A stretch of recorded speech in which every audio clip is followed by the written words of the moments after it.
The big project is all about taking creative gaming up a notch. We explored a great deal last time, and I'm glad to say we're back for more. In this brand new season, we'll be pushing the builds to even greater heights, as I challenge myself to come up with more radical designs for a new batch of projects. You'll join in on the struggles, scraps, and successes of each project, culminating in what will hopefully be the grand reveal of every completed design. At least, if we ever complete it.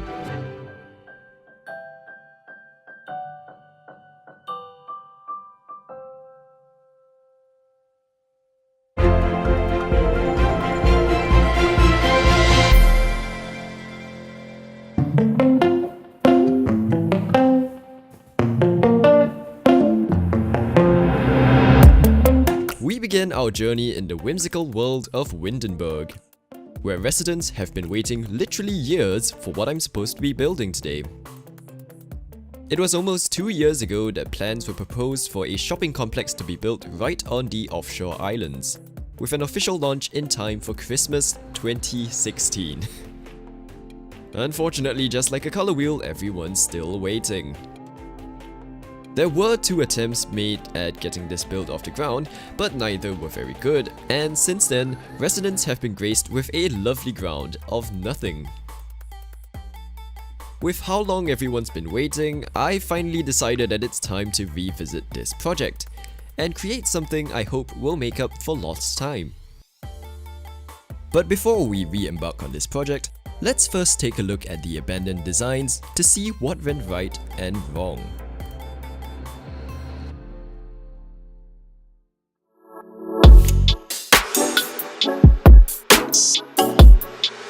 Our first design was created when enthusiasm for this project was still strong. And looking back, it would have been wise to have had some enthusiasm for aesthetics as well. This is it though, and as the wholesome pop group Steps once said, it's tragedy. I'm not gonna hum the song right now, so let's take a look at the building. The initial design aimed to be more edgy and futuristic looking, in particular with these octagon shapes that we went with. And while the finish left a lot to be desired, it did lay out some basic design elements that I plan to keep for the new design. An open concept mall is a definite at this point in order to keep the build in touch with the surroundings. And being on an offshore island also means there should be some form of connectivity for residents to get to the mall, so I'll include an underground tram stop, though hopefully it'll look better than this attempt. So, design number 2. The octagon theme stayed, but I tried to go with a classier look this time round. Keyword being tried. Double-story facades within a more closed-off design aim to convey the posh mall look, as well as a lowered garden area that led to the tram station. Second time round, the station ended up looking far more complete, with double-height platform areas, and other elements such as signage and decorated tunnels. Overall though, something about this design just didn't sit well with me, and so poof it went. And finally, some people say third time's the charm, but not in this case because holy moly, what is this? For some reason I was inspired to utilize hexagons as seen on these bowling stuff things. It was an outrageous design that, I think, was trying to bring some of the open concept and garden themes back into the build, with a larger and more intentional tram station entrance. But who are we kidding, this design obviously didn't work out either. So with 3 unsuccessful designs, let's head back to the drawing board in the hope of saving this project.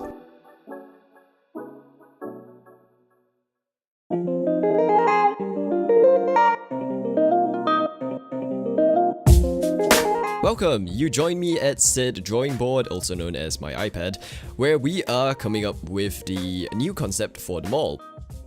As mentioned earlier, I really want to focus on an open concept design for this mall that blends in well with the surrounding nature and serenity, And drawing inspiration from certain elements of my references, we've come up with this design. The central focus of the build will be a multi-level plaza area stretching across several levels. It'll wrap around a mini stage for performances and other events, and we are placing a more appropriately scaled tram station on the left side. The materials we'll be going for will be nature-oriented, including vertical greenery, wooden cladding, and some organic stone finishes. With this being a mall, the design will also include some family-appropriate areas and seating that will surround the entire build.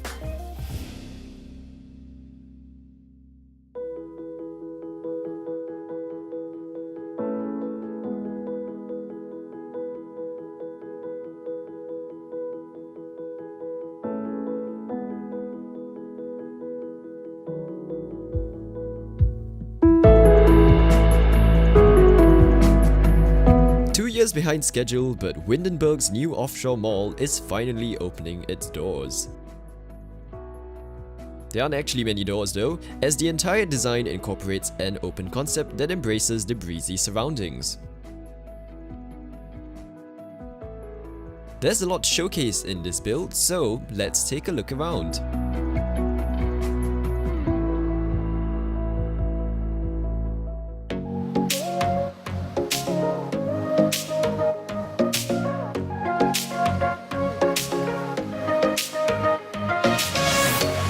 Right from the get-go, you'll see that the mall was designed to integrate well with the serenity of the island, featuring multi-layered glass roofs and an incorporation of greenery throughout the build.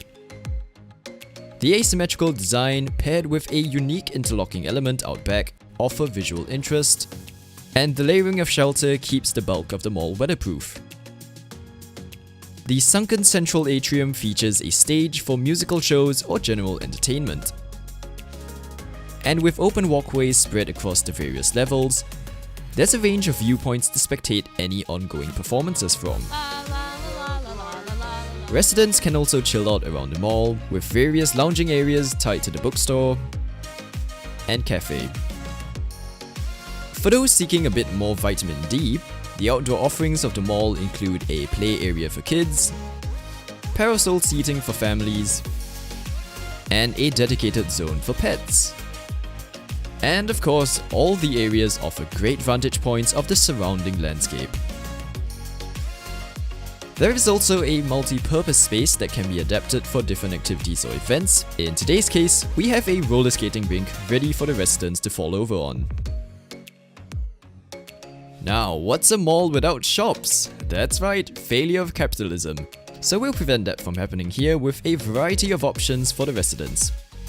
From retail, to restaurants, services, and self-improvement.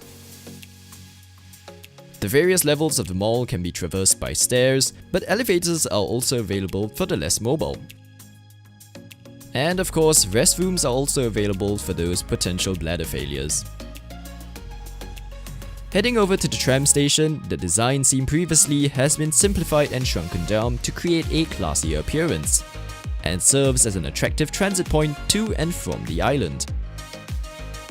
Platform screen doors keep the sounds of the underground out, #GoalsLoud, while also keeping the areas safer and cleaner for travelers. The rest of the station is also aptly decorated to keep in line with the rest of the mall, including hanging lights, wall elements, and even decorated tunnels. And that pretty much sums up the mall, 2 years behind schedule. If there's one thing this project taught me, it's this. A lot can happen in 2 years, or nothing at all. It really is up to you to decide.